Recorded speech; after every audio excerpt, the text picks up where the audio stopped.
ఇక వేడుకలకు సోనియా గాంధీ హాజరు. ఏఐసిసి నుంచి స్పష్టత. స్టేజీపై ఆమెకు ప్రత్యేక సన్మానము. తెలంగాణ ఏఐసిసి అగ్రనాయకురాలు సోనియా గాంధీ అగ్రనాయకురాలు, రాహుల్ గాంధీ అగ్రనాయకులు, ప్రియాంక గాంధీ అగ్రనాయకురాలు, సోనియా గాంధీ అగ్రనాయకులు. సరే, అది కాంగ్రెస్ పార్టీ ఇష్టం, ఎవరైనా చేసుకోవచ్చు. అయితే సోనియా గాంధీ తెలంగాణ ఇచ్చిందంటే మన్మోహన్ సింగ్ ఇవ్వలేదా? అప్పటి ప్రధానమంత్రి మన్మోహన్ సింగ్ను కాంగ్రెస్ పార్టీ పివి నరసింహారావును ఎట్లయితే కాంగ్రెస్ పార్టీ అవమానించిందో, పివి నరసింహారావు శిష్యుడు మన్మోహన్ సింగ్ను కూడా కాంగ్రెస్ పార్టీ అట్లే అవమానించిందా లేదా? ఇప్పుడు ఏఐసిసి అధ్యక్షుడిగా ఉన్నటువంటి మల్లికార్జున ఖర్గే ఒక దళిత నాయకుడిని కాంగ్రెస్ సర్కారు, కాంగ్రెస్ పార్టీ అవమానించినట్టా లేదా? అయితే తెలంగాణ ఇచ్చిన సందర్భంలో మల్లికార్జున ఖర్గే లేడు ఏఐసిసి అధ్యక్షుడిగా అంటే, అప్పుడున్నటువంటి ప్రణబ్ ముఖర్జీ, అప్పుడున్నటువంటి స్పీకర్ మీరా కుమారు, అప్పుడున్నటువంటి ప్రధానమంత్రి మన్మోహన్ సింగ్, ఈ ముగ్గురిని కూడా కాంగ్రెస్ పార్టీ అవమానించినట్టా లేదా? కాంగ్రెస్ పార్టీ ఒక కుటుంబానికి బానిసలుగా విమర్శించేటువంటి ప్రతిపక్షాలకు మరింత ఊతమిచ్చినట్టా కాదా కాంగ్రెస్ పార్టీ? కాంగ్రెస్ పార్టీ పైన చర్చ జరుగుతుందా లేదా? ఇప్పటికే ప్రధానమంత్రి మాజీ ప్రధాని పివి నరసింహారావును చాలా దారుణంగా అవమానించింది. అది కాంగ్రెస్ పార్టీ ఒప్పుకున్నా ఒప్పుకోకపోయినా ఆయనను అడుగడుగున అవమానించినటువంటి పార్టీ కాంగ్రెస్ పార్టీ. మరి కాంగ్రెస్ పార్టీ ఆయనను ప్రధానమంత్రి చేసింది కదా, కాంగ్రెస్ పార్టీ ప్రధానమంత్రి చేసింది. కానీ చనిపోయినప్పుడు ఆయన అంత్యక్రియలకు కూడా నోచుకోనటువంటి ఒక మాజీ ప్రధాని దౌర్భాగ్యపు పరిస్థితి ఎందుకు వచ్చింది? కాంగ్రెస్ పార్టీ వల్ల వచ్చిందా, రాలేదా? తెలంగాణ నుంచి ఎదిగినటువంటి ఒక మాజీ ప్రధానిని సోనియా గాంధీ అవమానించారా లేదా? సోనియా గాంధీ అవమానించారా లేదా?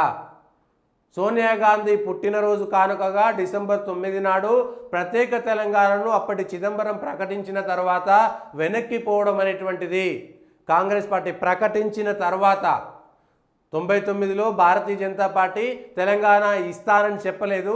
కానీ చంద్రబాబు నాయుడు చేయడం వల్ల అసలు ఆ ఊసే రాలేదు. మిగిలిన 3 రాష్ట్రాలు ఇచ్చి బీజేపీ అసలు తెలంగాణ అనేటువంటి దానిపైన ఎటువంటి ప్రాసెస్ కూడా మొదలు చేయలేదు.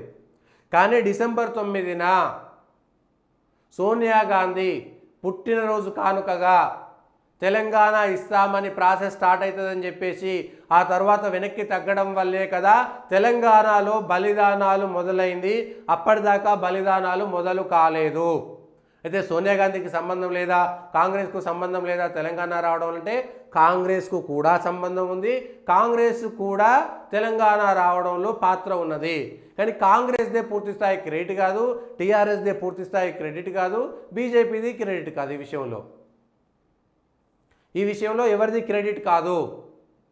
బలిదానాలు చేసి పోరాటం చేసి ప్రతి ఒక్కరూ కేసీఆర్ పక్కనే కూర్చొని ఫోటోలలో రాకపోయి ఉండొచ్చు, రికార్డులో రాకపోయి ఉండొచ్చు, అంత మాత్రం చేత వాళ్ళందరూ తెలంగాణ ఉద్యమకారులు కాదా? కానీ తెలంగాణ వ్యతిరేకుల పంచన ఉండి అవకాశవాదులుగా తెలంగాణ కోసం మాట్లాడినటువంటి వాళ్ళంతా కూడా తెలంగాణ ద్రోహులే. ఆ రోజు చంద్రబాబు నాయుడు పంచన ఉన్నటువంటి వాళ్ళంతా కూడా. ఎందుకంటే 99లో తెలంగాణ రాకపోవడానికి కారణం చంద్రబాబు నాయుడు. 2000 సంవత్సరంలోనే మిగిలిన 3 రాష్ట్రాలతో పాటు తెలంగాణ రాకపోవడానికి ముఖ్య కారకుడు చంద్రబాబు నాయుడు. కాబట్టి ఆ తర్వాత తెలుగుదేశం పార్టీలో ఉండి తెలంగాణ వాదులుగా ఉండి మనసులో తెలంగాణ రావాలని కోరుకున్న చంద్రబాబు పంచన చేరి చంద్రబాబు పంచన ఉన్నటువంటి వాళ్ళంతా కూడా తెలంగాణ వ్యతిరేకులు అనేటువంటిది క్లారిటీ. అది 2 కళ్ళ సిద్ధాంతం కావచ్చు, 2 నాలుకల ధోరణి కావచ్చు, 2 మాటల ధోరణి కావచ్చు. చంద్రబాబు నాయుడు ఆనాటి టీడీపీ, ఇక మేము ఇంత వెనకాల ఎంత చెప్పినా ఒక జర్నలిస్ట్గా చంద్రబాబు నాయుడు తెలంగాణలో ఉండి 2009 నుంచి 14 దాకా తెలుగుదేశం నాయకులతోటి, తెలుగుదేశం కార్యకర్తలతోటి, తెలుగుదేశం పార్టీకి సంబంధించినటువంటి విషయాలను దగ్గరగా చూసినటువంటి వ్యక్తిగా చెప్తున్నాను ఈ విషయంలో పూర్తి స్థాయిగా. సో ఈ విషయంలో సోనియా గాంధీని సన్మానించడంలో తప్పు లేదు. కానీ సోనియా గాంధీ గారిని పిలవండి. ఆ రోజు కాంగ్రెస్ పార్టీ అధ్యక్షురాలుగా ఉంది కాబట్టి, ఈరోజు కాంగ్రెస్ అధికారంలో ఉంది కాబట్టి తెచ్చుకోవచ్చు, పిలుచుకొని సన్మానం చేసుకోవచ్చు. కానీ సోనియా గాంధీ గారు మాత్రమేనా? కనీసం మీ పార్టీలో ఉన్నటువంటి ప్రధానమంత్రి మాజీ ప్రధాని మన్మోహన్ సింగ్ ఆ రోజు ప్రధానమంత్రిగా ఉన్నాడు కదా, ప్రభుత్వానికి అధినేత ఆయన కదా. సోనియా గాంధీ గారు ప్రభుత్వ అధినేత కాదు, కేవలం పార్టీ మాత్రమే. కానీ ఇచ్చింది కేంద్ర ప్రభుత్వం కదా. ఇచ్చింది కేంద్ర ప్రభుత్వం కదా. ఆ రోజు పార్లమెంటులో పెప్పర్ స్ప్రేలు జరిగినా కూడా, తలుపులు వేసి తెలంగాణ కోసం ఇబ్బంది పడుతున్నా కూడా ఆ రోజు సోనియా గాంధీతో పాటు మరో ఇద్దరు మాతృమూర్తులు ఉన్నారు కదా, సుష్మా స్వరాజ్, మీరా కుమారు. స్పీకర్ స్థానంలో అక్కడ, ప్రతిపక్ష స్థానంలో ఇక్కడ ఇద్దరు ఉన్నది సుష్మా స్వరాజ్, అదేవిధంగా మీరా కుమార్ గారు కదా. సో ప్రణబ్ ముఖర్జీ ఉన్నాడు కదా, రాష్ట్రపతిగా ఆమోద ముద్ర వేసింది ప్రణబ్ ముఖర్జీ గారే కదా. వాళ్ళని ఎందుకు స్మరించట్లేదు, వాళ్ళని ఎందుకు పిలవట్లేదు?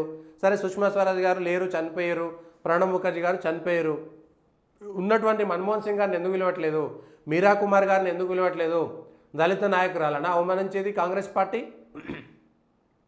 అప్పటి స్పీకరు చాలా కష్టమైనటువంటి పరిస్థితుల్లో స్పీకర్ కాంగ్రెస్ పార్టీ ఇస్తానన్నది కాబట్టి స్పీకర్ గారు అంత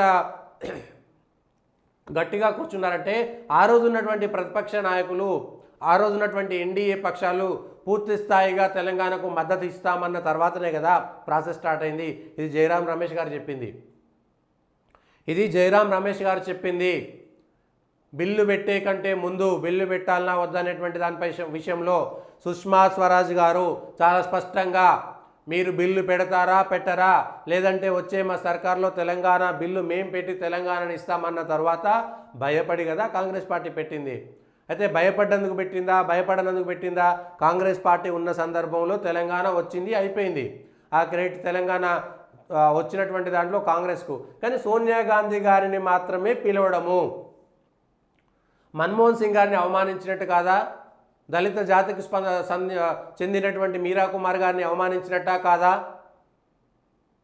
ఈరోజు ఏఐసిసి అధ్యక్షుడిగా ఉన్నటువంటి ఒక దళిత నాయకుడు మల్లికార్జున ఖర్గే గారిని అవమానించినట్టా కాదా? సో ప్రజలందరికీ ఏం మెసేజ్ ఇస్తారు? ఒక కుటుంబానికి సంబంధించినటువంటి వ్యవహారంగా దీన్ని చూస్తున్నారా లేదా అనేటువంటి విషయాల పట్ల కాంగ్రెస్ పార్టీ సమాధానం చెప్పుకోవాల్సినటువంటి పరిస్థితి వస్తుంది. ఎవరో చెప్పాల్సినటువంటి అవసరం లేదు, కాంగ్రెస్ పార్టీ సమాధానం చెప్పుకోవాల్సినటువంటి అవసరం మాత్రం వస్తుంది దానికి సంబంధించినటువంటి విషయంలో. అది కాంగ్రెస్ పార్టీ సరే దాన్ని ఏం చేస్తారో తెలియదు.